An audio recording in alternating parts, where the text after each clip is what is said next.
Ma'am shave பண்ணாதான் தாடி வந்து திக்கா ஃபாஸ்ட்டாக வளருமா?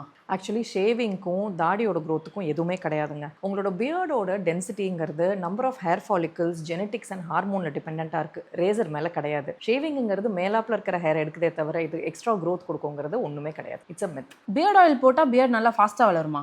பியர்ட் ஆயில் உங்களோட பியர்டை மாய்ஸ்சரைஸ் பண்ணி ஒரு பெட்டர் க்ரூம்டாக வைக்குமே தவிர it does not give you extra growth. Reverse shave is equal to better shave. Reverse shave பண்ணால் க்ளீனாக இருக்குது பார்க்குறதுக்கு. ஆனால் இதில் ஒரு பிரச்சனை இருக்குது. எப்போவுமே வந்து ரிவர்ஸ் ஷேவ் பண்ணும்போது ஃபாலிக்கல்ஸ் வந்து இன்க்ரோத்தாக வளர்ந்து உங்களுக்கு இரிட்டேஷன் அண்ட் பம்ஸை கொடுக்குற நிறைய சான்ஸ் இருக்குது. So please don't reverse shave. ஆக்னேவை கவர் பண்ணுறதுக்கு பியர்ட் வளர்க்குறது தான் பெஸ்ட் வழி. பியர்டில் பாக்டீரியல் கண்டென்ட் எப்போவுமே அதிகமாக இருக்கும்பா. அதனால ஆக்டிவ் ஆக்னே இருக்கும்பொழுது நீங்கள் பியர்டையும் வளர்த்தீங்கன்னா இன்க்ரீஸ்ட் ஆக்னே வர நிறைய சான்ஸ் இருக்குது. So if you want your acne to go and மெடிக்கேஷனுமே வந்து அந்த ஸ்கின்னை ரீச் பண்ணணும்னா பியர்டை ட்ரிம்டாக நீட்டாக வச்சுக்கோங்க. ஹேர் மாதிரியே தாடியிலும் மினாக்சிடில் போட்டால் நல்லா வளருமா ma'am? Well yes and no.